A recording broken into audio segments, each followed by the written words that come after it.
UFC Fight Night Sandhagen vs. Dillashaw just concluded, and I'm about to give you the results of the main event as well as what this means for the UFC's bantamweight division.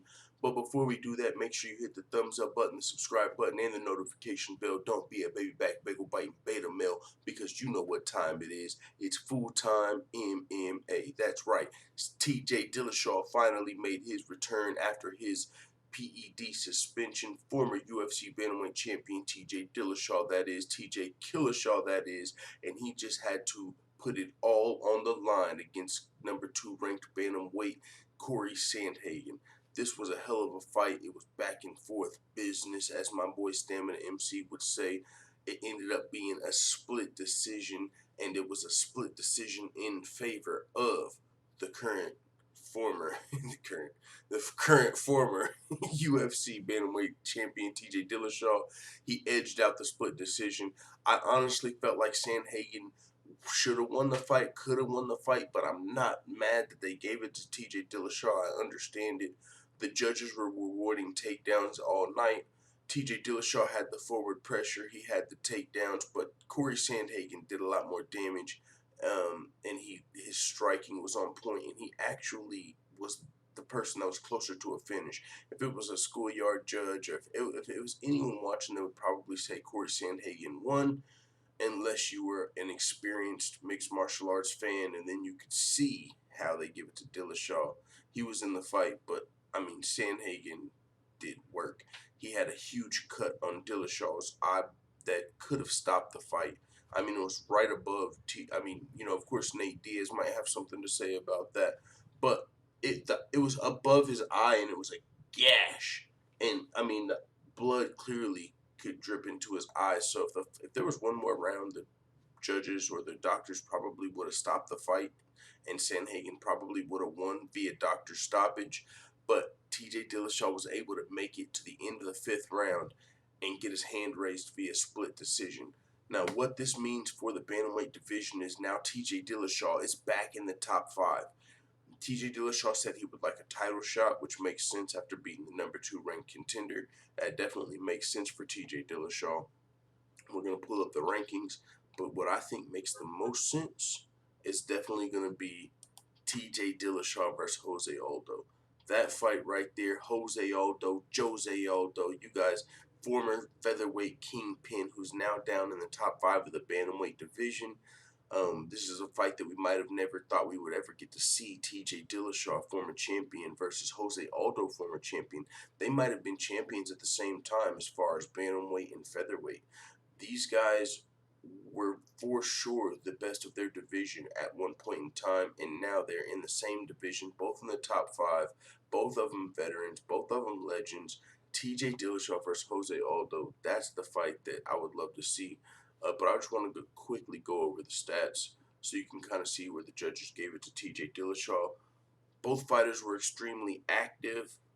Cory Sandhagen landed just a few more significant strikes, but TJ Dillashaw landed a couple of takedowns. It was back and forth, man. It was a really good fight. So even though Dillashaw almost finished, he landed a flying knee that we've seen put people away. He landed a spinning back fist that rocked TJ Dillashaw. He really tested TJ Dillashaw's chin. That's one thing Cory Sandhagen did. He really tested TJ Dillashaw's chin, man, and TJ Dillashaw withstood it. So TJ got the win, but easily could have went to Cory Sandhagen. Now, at the end, when TJ Dillashaw got the mic, he said, I want the title fight. If they're going to get in, if Aldo and if Aljamain Sterling and Peter Yan are going to fight soon, then I want the winner of that. And if not, then I just want somebody in the top 5. And here's the bantamweight top 5 you see right here. We got Peter Yan ranked number 1, Sandhagen ranked number 2. TJ Dillashaw is going to take that spot. So TJ Dillashaw is number 2 contender. So you either got Rob Font or Jose Aldo or Cody Garbrandt. Now, if he's already beat Cody Garbrandt twice, so I don't see that being the fight. It could be Rob Font or Aldo, but just Aldo. Come on. Aldo. Dillashaw versus Aldo, man. This is a fight that could have been a super fight, champ versus champ in the past. They're both contenders right now, but this fight is huge. I want to see if Aldo's coming off of a win because I don't currently recall. By the way, I want to take a shot with the full-time family. It's been a while, man. I've been dropping videos very frequently because I've been doing my thing in real life and just, off of this censored YouTube, which I'm sure a lot of you have heard about by now because it's happening to everybody. But I still enjoy the channel and want it to come back, in the best of both worlds. If in a perfect world, then fucking our YouTube would be thriving and I'd be dropping videos every day. But right now, YouTube's just fucking playing with everybody, so it's kind of hard. So let's check out Aldo's record. Shot for the fam.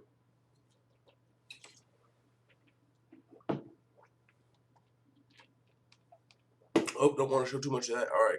Oh yeah, Aldo's coming off of a win over Vera. Oh yeah, Aldo versus Dillashaw. That's the fight to make. Aldo versus Dillashaw. Make it happen, Captain. Put it on the same card as Jan, but TJ's going to need some time to heal up. TJ needs time to heal up. That cut is nasty, and it's been there, he said, before training camp it happened, so that shit needs to heal up. But either way, Aldo versus Dillashaw. Make it happen. Dillashaw's back. He's in the top ranked contender already. So, hey, man, with that being said, it is what it is, full-time family. Let me know what you think about this fight in the comments, what you think about the bantamweight division in the comments, and what do you think about the current state of the UFC? Because I'll be honest, aside from that fight, this card, it delivered. There were some great fights on the card. But as far as fucking the best fighters in the world, this card was not it. Now, take away this fight. This fight was obviously two of the best fighters in the world, highest skill level, fucking amazing. Sandhagen versus Dillashaw, you couldn't ask for anything better. And honestly, this fight alone is worthy of tuning in. So let me say that. But when you have a co-main event of Kyler Phillips versus Rulian Paiva, bro, I'm a fucking hardcore MMA fan, and just because I've heard their names, I still want to say, who the fuck are these guys? Kyler Phillips and Raulian Paiva. Who the fuck are these guys? And this is your co-main event. Darren Elkins versus Derrick Minner. Okay, you got Darren Elkins in there. Awesome. Bro, this card fucking, as far as name value, the UFC is slacking. They don't have just the best fighters in the world anymore, man. It's way opened up between all these PFLs and Bellators and one championships and bare knuckle fighting championships. The UFC's talent is fucking thin, bro. And it's not the same as when the UFC used to have the localized talent and you could focus on the UFC. It's spread out now. And it makes for thinner cards. It makes for a lot more randoms just sprinkled through the undercards and shit. And it's it kind of sucks. Last night we had the bare knuckle fighting championships, Paige Van Zant versus Rachel Ostovich. And they had they got celebrities bare knuckle boxing now. They had like the rapper Blueface fighting a TikTok star in bare knuckle boxing. Hey, bare knuckle boxing, I'm telling y'all, is on the rise. Bare knuckle boxing is on the rise, and that shit is extremely entertaining, bro.